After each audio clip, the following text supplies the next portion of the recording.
Let's dive into one of Napoleon's lesser-known but incredibly fascinating campaigns, his invasion of Egypt.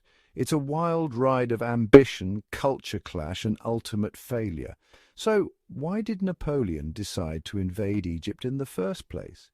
In the late 18th century, France was at odds with Britain. Napoleon saw Egypt as a strategic point to disrupt British trade routes to India. Plus, he had dreams of establishing a French presence in the Middle East. At that time, Egypt was under the rule of the Mamluks, who officially ruled on behalf of the Ottomans, but effectively as a semi-independent state. Napoleon set sail with a massive fleet in 1798, full of soldiers, scientists, and artists. Napoleon wanted to bring the Enlightenment to Egypt. In July 1798, Napoleon with his troops arrived at Alexandria. Napoleon told his troops, I promise to each soldier who returns from this expedition enough to purchase land. The peoples we will be living alongside are Muslims. Their first article of faith is, there is no other God but God, and Muhammad is his prophet. Do not contradict them. Treat them as you treated the Jews, the Italians. Respect their muftis and their imams. From Alexandria, Napoleon with his troops have to cross the hot desert reaching to Cairo.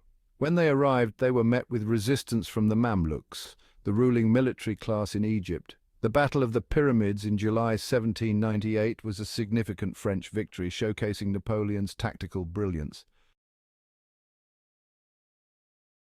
However, the local population wasn't exactly thrilled about being enlightened by foreign invaders. They resisted fiercely, and the French faced constant uprisings and guerrilla warfare.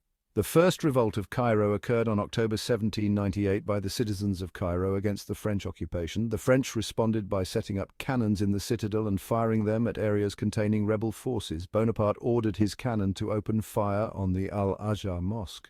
The French broke down the gates, massacring the inhabitants.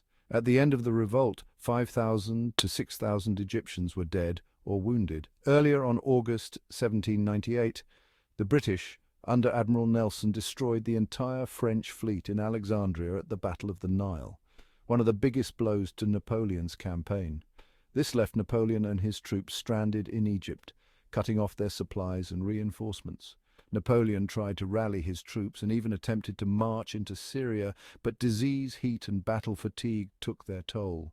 Realizing the campaign was a dead end, Napoleon left his army behind and sneaked back to France in 1799.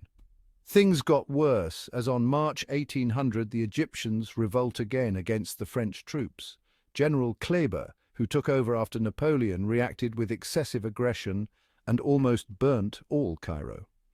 Shortly after, on June 1800, al-Halabi, an Arab-Syrian student living in Egypt disguised as a beggar, assassinated Kleber, stabbing him in the heart. Al-Halabi was executed by having his right hand burned to the bone before being impaled. This brutality made the Egyptians hate the French invaders even more.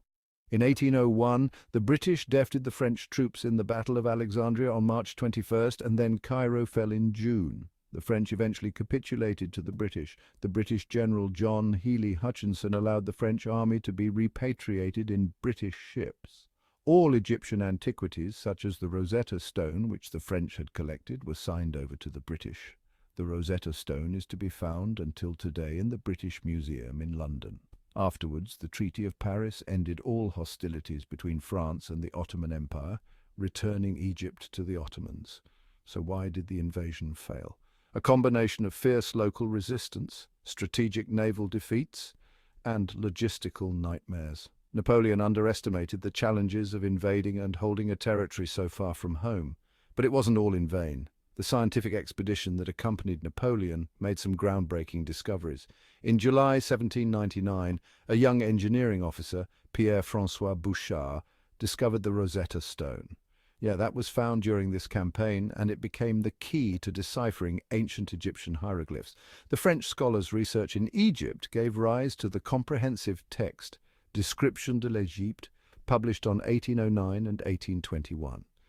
Publications such as these of Napoleon's discoveries in Egypt gave rise to fascination with ancient Egyptian culture and the birth of Egyptology in Europe. So, while the military invasion was a flop, the scientific results were a win for humanity.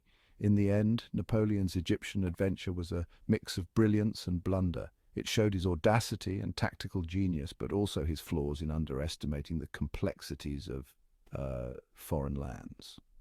It's a fascinating chapter that shaped history in more ways than one. Thanks for watching, and if you enjoyed this dive into history, don't forget to like, subscribe, and hit that notification bell for more intriguing stories from the past. Until next time, keep exploring.